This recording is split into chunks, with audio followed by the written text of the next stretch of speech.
Hey guys, so this is part 2 of The Streets. Part 1 is already floating around YouTube somewhere if you haven't seen it and you actually want to see it. Hope you enjoy it. Thanks for watching. Sorry, laptop's not cooperating. There we go. Chapter 1. Cassie.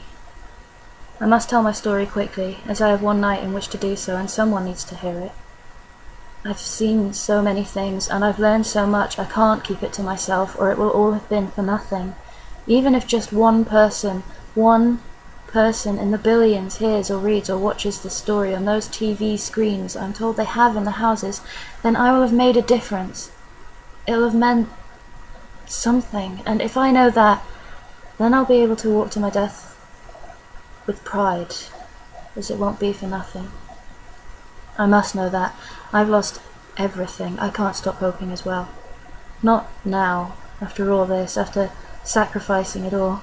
I have to dream and keep my fingers crossed and all those stupid superstitions from the olden days.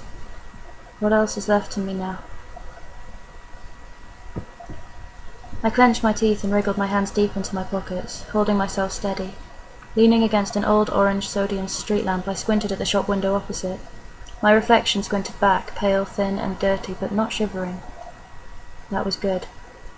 It was raining, gently pattering against the filthy pavement. I bounced lightly on my toes, hoping the movement would warm me up, a vain hope. But I couldn't move any more vigorously, in fear of attracting unwanted attention. There was nowhere I could go, nowhere to hide. My last den was found out, and I only just escaped from the sweepers. All my things were taken by them, but it could have been worse.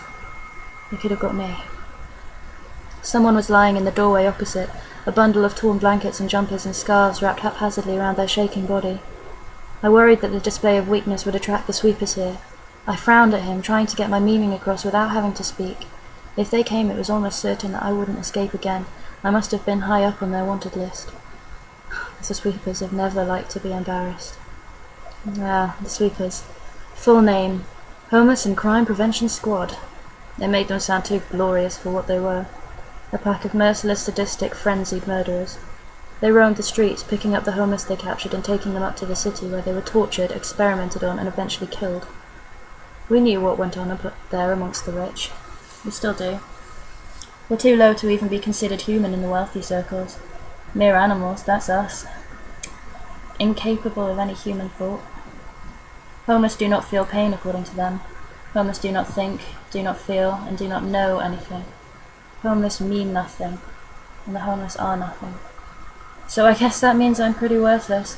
A depressing thought, though I don't care. I don't want to have any value to the rich. They're cruel people, with more money than thought and no twinge of conscience to control their wages. Thinking of them fills me with contempt. The homeless are at least capable of honesty, and if we are lucky enough, friendship. We're worthless, but we mean something to each other at least. Oi, mister! I hissed at the pile of quivering, dirty cloth. A pair of eyes opened, gazing reproachfully at me. They were bloodshot and swollen. Drunk. I trod carefully. The sweepers have been about this area quite a bit lately. I crouched low, got onto his level to show I was no threat, despite being across the road from him. You'd best watch out, without shaking you'll have him swooping down on us. He muttered something. It sounded like an obscenity, and I sighed, rolling my eyes and standing back up. If he wasn't going to listen, then it was pointless trying to help. Forcing the point would just annoy him. I bounced on the spot again, hugging myself and blowing dragon smoke out into the air.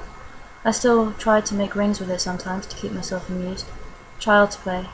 But sometimes child's play is all that keeps you sane. Keep still, the drunken bloke suddenly yelled, and I froze. The fear in his voice was very real. Footsteps, several in jackboots, and they were advancing fast. I kicked myself. I knew better than to allow myself a distraction when I was in such an exposed area. The sweepers were coming. I sank back into the shadows, throwing my hood over my head and daubing my face with stinking mud from the gutter. Sweepers. It's hard to describe, but I don't think that they're entirely human. Not the times I've seen them anyway. They smell you, hunt you down. I hoped the mud would ease that risk. My eyes watered from the stench, but I carried on pressing it against my skin, trying to pretend it was a mud pack like the posh ladies used. Still use, probably. Thought to myself what wonders it'll do for my skin, and smirked. That was my habit, you see.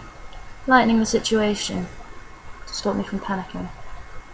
I saw the figures marching past, noses in the air, panting like dogs. Their weapons clanked as they went, and I saw the handcuffs glint orange as they passed below the street lamp. I kept still. One stopped. He turned, nostrils flaring as he began the hunt. I stood holding my breath. It would be pointless to run. The movement would attract them immediately, and the sweaty scent would be easy for them to follow. So instead I waited, begging something, a god or a demon, anything, that I wouldn't be taken. The sweeper took a step towards me, face hidden by a mask. It made it all the more inhuman. I looked down so that the glint of my eyes wouldn't give me away, but then a hand reached out from behind me and wrapped around my throat, another clasp in my mouth. I was pulled back into an alley I hadn't realized was there. For a moment the hand remained pressed against my face, but then slowly it pulled back and left a finger on my lips, the universal sign for "be quiet."